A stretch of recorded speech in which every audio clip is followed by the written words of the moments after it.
Welcome to the Eye on Annapolis Local Business Spotlight. There are thousands of locally owned businesses in the area, some small and some large. Some you may know and others you don't. But one thing they all have in common is a great story, and we want to share it with you. Join us every Saturday as we talk to the founders, the owners, and the managers of local businesses you have come to know and love, and those you will come to know and love. Now here's your host, John Frenay, with this week's Local Business Spotlight. Well, I've got the best location in Annapolis right now. I'm looking out some panoramic windows out into the Chesapeake Bay from the Chesapeake Bay Foundation. And I've got to say that I am kind of surprised they allowed me back in here after my behavior at Bands in the Sand this year. I joke, I try to behave as well. But we're here with Hilary Harp-Falk, who is the CEO of, President, CEO, Executive Director, and pretty much everything of the Chesapeake Bay Foundation. What's your official title? My official title is President and CEO, which is two distinct roles, one with the Board of Trustees and one leading the staff team here at the Merrill Center. Okay, wonderful. And you are in this job now probably 3 years? Almost 3 years. And I started my career at the Chesapeake Bay Foundation, so I lovingly call this my second tour at CBF. Well, you went right to the corner office, I guess. So that's not too bad. Well, first of all, before we really get into it, cbf.org is the website, and that website should be in everybody's address book, just like 911 and Mom is. Put that in there, and you really got to explore everything that they do. We're going to just really sort of scratch the surface, hopefully, a little bit today when we talk. But, I mean, we talked about Bands in the Sand, and what a fantastic party that is in June every year. And you've got some amazing partners, and I'm going to guess that you do things other than plan that party every year at the foundation. We do a few more things than that. Chesapeake Bay Foundation was founded in 1966 with the singular mission to save the bay. And over almost 60 years, that's what we've been about. Everything from educating the next generation, restoring oysters into the bay and planting trees, advocating for the policies necessary to restore clean water to rivers and streams, and occasionally litigating when we need to stop polluters from polluting the bay. 3 simple words. Yeah. Save the bay. This many years. Well, I know that as I learn more about the bay, and as we talked before we started recording, I'm not originally from here. I'm originally from Plumstead Villa, from Pennsylvania, not originally, but I had no idea the reach. You hear the Chesapeake Bay, I'm like, okay, well, great. There's the Bay Bridge over there. There's Kent Island over there, and Deal and some of that stuff down in South County, which is like Montana. But you don't realize the reach of the bay and the watershed, and that's really sort of where your purview is, right? The entire watershed. Absolutely, and yeah, a lot of people don't know that the Chesapeake Bay watershed starts up in Cooperstown. Hall of Fame? Hall of Fame. Was just there playing with my son who was playing baseball. Goes as far west as West Virginia and as far south as Virginia Beach and Norfolk. And so when you look at that entire 64,000 square mile watershed and imagine that everything on that land flows into the puddle we lovingly call the Chesapeake Bay, you can see the breadth of the watershed and also probably its biggest challenge. It really is. I remember the first time I was taking my daughter, I think, to college down in Florida one time, and it was probably right down by the Virginia-North Carolina line, and it was like leaving the Chesapeake Bay watershed, and I was just like, what? Did somebody get lost and put a sign up down here? And as you sit there and you look at it, you don't realize the extent of it. And I think that as we look, we talked about 3 simple words, save the bay. And a lot of little things that we can do make up big things that really help the bay. You had some fairly big shoes to fill in. You had Will Baker, who was here for 40 years, I think, 40 plus years. And I've only met one other president, executive director, CFO, or CAO of a nonprofit that has been there that type of tenure, and that's Bob Ireland at Bello McRae. But what do you look at as your tenure for the next 40 years? Well, 37 years. Yeah, it's amazing to stand on Will's shoulders and so many of the individuals who started the Chesapeake Bay movement back in the 1960s and 70s. And when all of this started, saving the bay meant something different, I think, than it does now.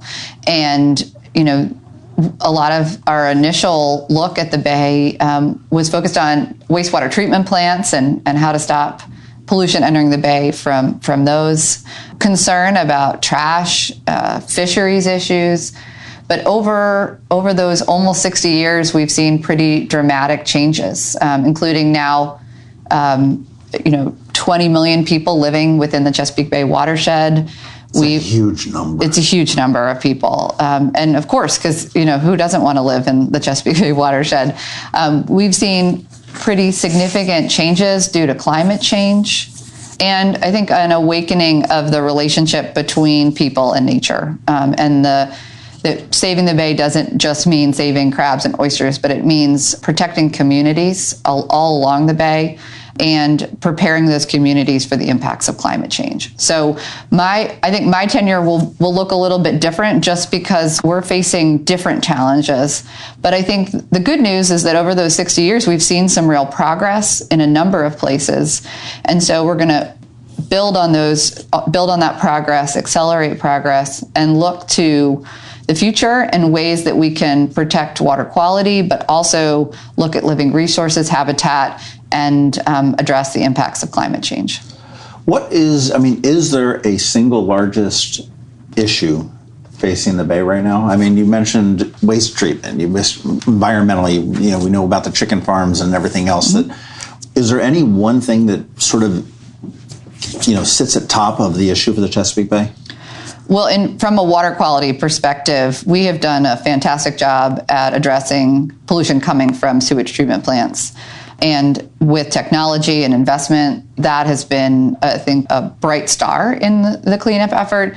What we have not done as good a job at addressing is pollution running off of cities, towns, and farms. And so the future of the Chesapeake Bay cleanup is looking at the places where we can get benefits that both address climate issues and water quality issues, but specifically looking at solutions that address that non-point source pollution that we have not quite been able to address over the last 60 years. Okay, well, we hear a lot about the grade, okay? And we've always, since I've been here, and I've been here since about 96 and down in Maryland, we've always heard, in that whole sort of C- to C+ kind of range as far as the bay goes.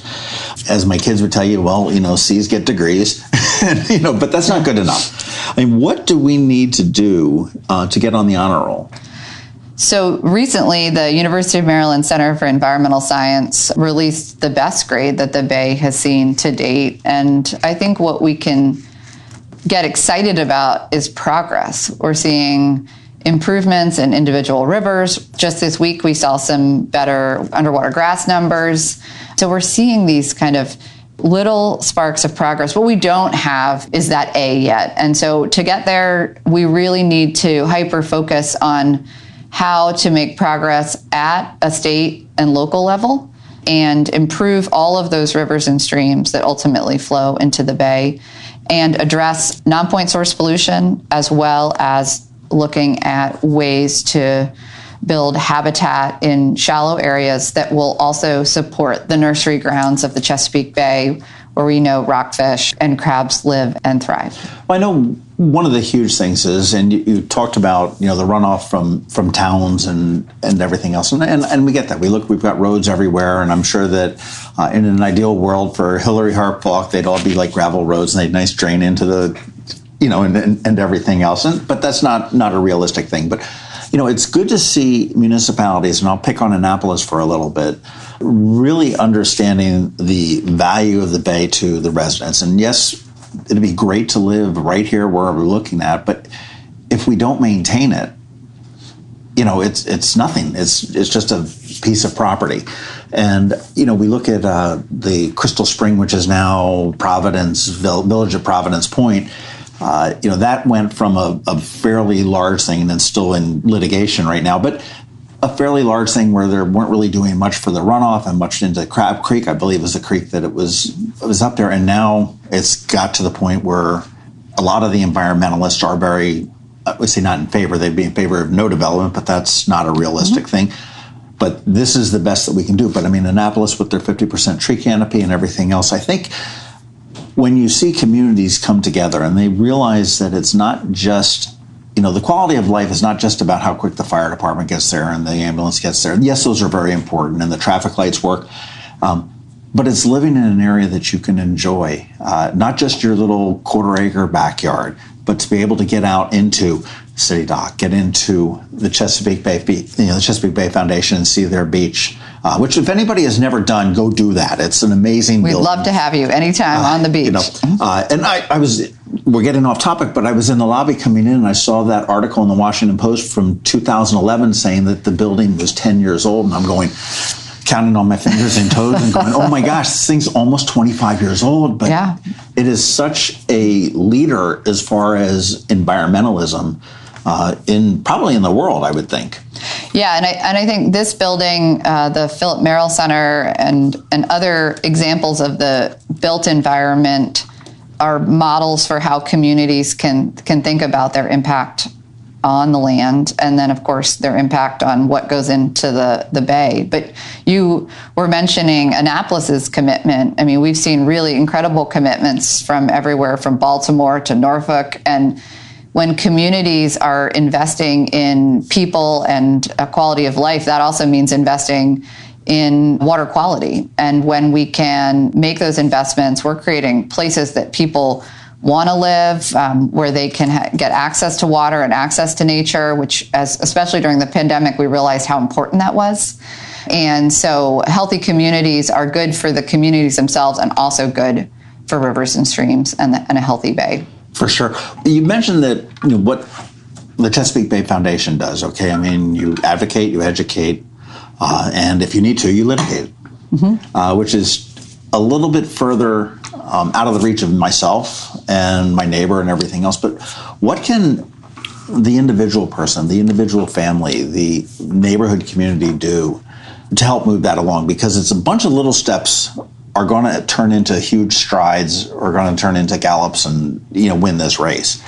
Well, I think at your house, there's so many good resources about, making sure that your backyard can support wildlife and you're looking at native plants. And so I think we know and have so many opportunities and resources from local organizations about how best to prepare your yard. But I think at a community level, we've seen, and you just provided several examples of where community-based organizations, where town councils, city councils are making really important policy decisions about what is approved in their community, whether that is addressing stormwater or looking at access to local rivers and streams. And so, my first thought when you ask what individuals can do is elect leaders who care deeply about the environment, and that making sure that the environment is a top issue.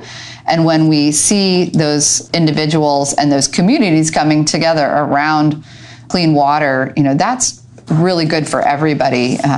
I think there are opportunities at much larger scales, and we're seeing this fall leaders across the entire base, all the Bay States, come together to look at a recommitment to the Chesapeake Bay. And so we'll see Governor Wes Moore host the Bay State governors and the Environmental Protection Agency in December to work together around a recommitment to the Chesapeake Bay. And so that's, I think, when we think about scale, there's a scale at your own house, at a community level, at a county level, and then, of course, at a state and federal level, where we need different scales of government to come together to solve these problems. Makes sense. It makes sense in the world. And as you said, it sort of all comes down to voting. Yeah, it does. We do have an election year, but elect those leaders. And I'd love to see businesses that embrace this. I know I'll pick on Jared Littman at K&B True Value Hardware. Okay, I mean, they went totally solar. So they are, neutral. They're nothing. I say nothing, but very little in their store is environmentally unfriendly. He does not have Roundup. He's got the other stuff that's able to kill the non-invasive or the invasive things. You look at how the little organizations start. There's a small one called Save Our Trees, which is all about the English ivy and cutting them off. You look at Annapolis Green. And, how many festivals, I mean, I look now back on the last 10 years of my life, and I remember festival after festival where there was just tons and tons of aluminum cans, and you just sort of threw them on the ground or wherever the heck it was that you want to put. Now, then they worked into like the recycling bins. And now there's zero waste events. Mm-hmm. I mean, we've got the crab feast that's, at the beginning of August that, is now, I think, on its 4th year of being zero waste. And they resell the crab shells as compost at Christmas time. So it's wonderful to see all the different levels come involved there. And again, when election rolls around, get out there and vote for the people that are going to do the job. Well, and I think to your point about businesses, we advocate for state and federal resources to support restoration of the Chesapeake Bay, but we won't restore the Chesapeake Bay without the private sector's involvement. We need that private sector money to really leverage the local, state, and federal dollars that are coming in to support Bay restoration. And I think one of the bright lights last year in the legislature was the whole Watershed Act, which really is going to concentrate resources around some key watersheds. And with that, I think there's going to be a really nice opportunity for businesses that care deeply about the Bay to invest in their local rivers and streams, and those targeted efforts that can really maximize resources and effort and layer in all the great techniques we know will restore water quality to that local river. And if we can continue to target resources in key places, then we're going to make progress towards those larger goals. True. So you said this is your second coming to the CVF. Where did you get the environmental bug? I mean, at what point did something bite you in your life? At a very young age, my dad, photographer Dave Harp, was a photographer at the Baltimore Sun for years, and he met author Tom Horton, and the two of them loved to collaborate on stories. And every time they did, I got to tag along. And at 8 years old, I started heading out with my dad and Tom to Smith Island. And I got to go crabbing, swimming, messing around in boats. If you've ever been on the islands, running aground. And these experiences of being in a salt marsh with my dad at sunrise and sunset, right when the light was perfect, made a huge impact on me as a young person. And if you had asked me at 8 or 9 what I was going to do with my life, I would have told you that I really wanted to work on protecting the Chesapeake Bay. And so the idea that I got to then intern at the Chesapeake Bay Foundation in high school, I got to pursue an environmental science degree at Franklin and Marshall College in Lancaster, and then first job out of college, lead the Port Isabel Education Center for CBF, which is on Tangier Island.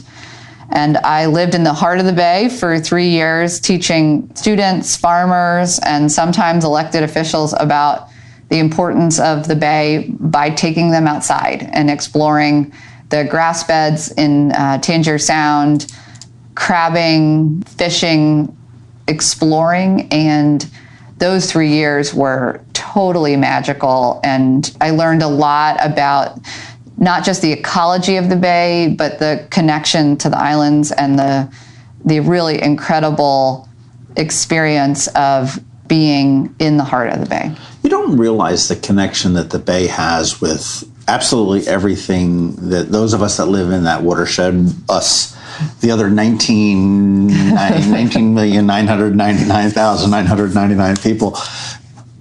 You don't quite realize that. And one thing that you mentioned is to go out with your father and to be able to see this. And I think, and I know Mayor Buckley has made a big point to be able to get visitors that come into the city out onto the water, despite the little brouhaha on his boat and the label and everything else on the boat. But you can't know the Bay unless you can experience that. And that could be something as simple as coming to Bands in the Sand. It could be something as simple as going down and throwing a crab line at Quiet Waters Park or down off at the Maritime Museum. And it really disheartens me when I hear folks, and mostly it's through Alice Estrada at the Maritime Museum, who tells me that she hears time and time again local people that live in a 21401 or a 21403 zip code, and certainly some that are further away, have never seen the Bay. They've never been out in the tributaries. They didn't realize this was here. And some are within almost spitting distance of it. And that's just so disappointing because the resource that we have is just so incredible. And, to your point, Hilary, to get out and to experience it is where you get to know it, and is where you start to get the passion to do something about it. Yeah, and access to the bay and its rivers and streams has been inequitable for a very long time. I think we estimate that 96% of the Chesapeake Bay is held in private ownership, and so we have as an entire... Is that shoreline, 96%? Yes. So we've really limited so many individuals' ability to get access to the bay, and I think we need to look at ways to change that. And I think a lot of people have been working very diligently on access to the bay. CBF tries to do that through our environmental education programs and getting kids on the bay from all across the region. And we just celebrated 50 years of environmental education last year, educating 1.5 million students over that time and looking for ways to equitably get students on the bay and grow that connection, because we know that saving the bay is about science and understanding and all that sort of technical background, but it's also about the experience of being on the bay. And I think all of us can work harder at equitable access to the Chesapeake Bay and identifying mechanisms, whether it's through the Annapolis Maritime Museum, like you mentioned, the Chesapeake Bay Foundation, but so many partners of ours have programs that can get people outside and on the bay. And I think we can all continue to push ourselves and find ways to forge those experiences that we know are so important. Curious, you said 1.5 million kids. Are kids a critical component of this? I think so. Every time I talk to students, I get excited. These are the next generation of problem solvers. I find the next generation is clear-eyed about the challenges, but also hopeful and optimistic about what's possible. And I don't always get that from adults. So talking to students, to me, is so exciting, and I feel great about the next generation, their interest in the bay, the connection to the climate crisis, and really innovative solutions that we as adults and leaders can bring, but also what the next generation will bring to this challenge. Well, earlier you had mentioned the technology that's out there and everything else. And I mean, you look at, I don't know how AI is going to play out into here, but I'm sure it will. It's going to be a part of everybody's life. But I look at drones, and I've got my girlfriend's brother is a farmer out in Nebraska, and we had a conversation a couple of weeks ago who said that I don't believe in maybe 15 years that we will ever sit in a tractor again. That it will be driving themselves, will be working on computers. You've got drones that'll say, hey, it's a little dry here, we need more water, we need more, whatever is in the fertilizer to do this. And I imagine that we can look at the bay and we can look at the dead zones. We've got such mapping abilities now, as opposed to going out into a boat and figuring out. And the technologies that's going to come out of the children today, we can't even imagine. Agree, and I think those are all going to be great additional tools to restoring the bay. And on the land, I think about what precision agriculture is doing, knowing exactly what needs to go on a farm so that we're not putting too much fertilizer on, or using technology to find oyster reefs and to monitor how our oyster restoration projects are going. So I agree. I think there's more and more technology that will come to bear, and it will help us be more successful in our efforts to clean the bay. The other thing that we are really advocating for is more monitoring of rivers and streams, so we know how we're doing. A lot of streams and stream segments, we don't actually know how they're doing in real time. And a world-class monitoring network across the entire Chesapeake Bay and all of its rivers and streams would tell us in real time how we're doing and allow us to see progress on taking individual river segments off the EPA's dirty waters list and put it on the clean list. And as we talk about the future, I think our opportunity is to show progress and get points on the board for each of these important places, and monitoring networks and increasing technology around that will allow us to get more points on the board and to show people what's possible. When you talk about the monitoring system, I mean, is that a thing So, I mean, is it like I'm looking at the weather station up here on the corner of the building, but I mean, is that something that you can plant at the mouth of a creek? Yeah. And we do. There's a great monitoring networks that exist now. Those complement computer models that tell us how the bay's doing. But what we need is more. We need more monitoring networks, more sensors all across the watershed to tell us how we're doing. And we have some of those, but I think what we see the potential of is more would give us much better information about how we're doing. And then real time, we can adjust the work we're doing on the land to have a better impact on the water. So you're kind of like a water rat from when you were little. Yeah. I mean, I grew up in Baltimore City, so nobody was swimming in Baltimore Harbor when I grew up there. Go figure, they are now. I know. But I do love being on the bay. I get so much joy out of being on the bay. And now I have two sons who are 10 and 12. And I try to get them on the bay as much as possible because that's also where their passion is. Sure. As you've been out on the water so much, where is your personal favorite place to be on the bay? I think I know the answer, so I may have to go with like your second choice, but let's go for it. Oh yeah, the first choice is easy. That's Tangier Sound, somewhere between Smith Island and Tangier. Okay. What's your second place? That was where I was. Well, since we're here at the Philip Merrill Center, and I would say the beach here, I love the fact that we can, in Annapolis, have the bay right in our front yard. And I feel very grateful and privileged to be able to experience the bay and right here at the Chesapeake Bay Foundation's headquarters. You have a lot on your plate as the CEO and president of this organization. Do you ever just walk out to the beach, sit down just to clear your head and to say, I do that on a regular basis to the point where I have sand in most of my shoes. And sometimes I'll find sand in them. And I think that is one of the most joyful moments of the day because it shows just how much time I've been able to go sit out on the beach or take a hike or walk around the property. And those are good mental health breaks. Absolutely. Well, as we start to wrap up along those same lines, and we're talking about the beach and bands in the sand, what's your ultimate band to see at Bands in the Sand? Oh, that one's easy. As a Marylander, Maggie Rogers is one of my favorite artists of all time. I don't think she'd ever play bands. I think she has transcended Maryland and so much more. But as somebody who grew up on the Bay and on the Eastern Shore, she is one of my very favorite artists, and so I'm going to put that wish out into the universe. All right, let me make a few phone calls. See what Maggie Rogers is doing in June of 25. I don't know. I don't know. I've seen her live, and I love live music, and Maggie's about the best. She is fantastic. Well, I know it was great when Governor Moore sort of surprised her at Merriweather. So fun. It was. I was like, what's going on here? It was brilliant. But before we go, it should be obvious, but the great work that you do does take money. And it does take people. You've got a big building here, and it is not completely solar, I don't think. But there's bills to pay. There are stations to put in it to find out and monitor the health of the bay and everything else. So I want to encourage everybody that's listening to get involved. You want to educate yourselves. You want to advocate for yourself. Vote for the people that are going to do it. And, you guys can do the litigate, but people also need to donate. And I appreciate that so much.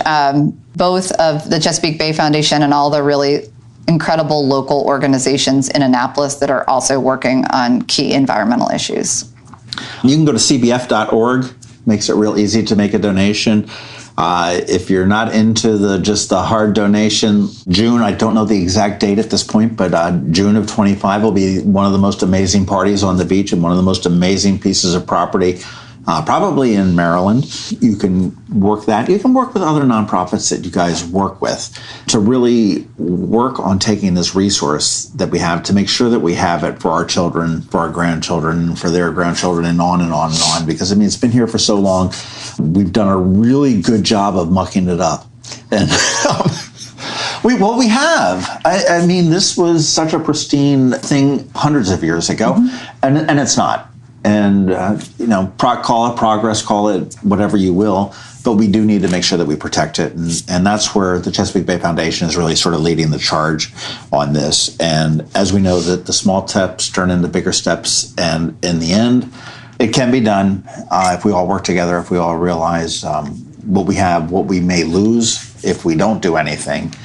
And find out all the good stuff that the CBF is doing at cbf.org, and find ways that you can support the mission and support the organization. But Hilary, I want to thank you so much for your time today. I don't want to take too much because I know you've probably got a date with the beach a little bit later on today and get some more sand in the shoes. I appreciate everything in your insight, and certainly everything that you're doing to lead the organization. And I'm looking forward to seeing the next report card and see if we can get on that honor roll. Working on it. Thank you, John, so much for having me today.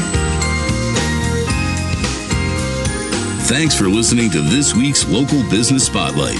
Please make sure to visit eyeonannapolis.net for all your local news, events, and opinion.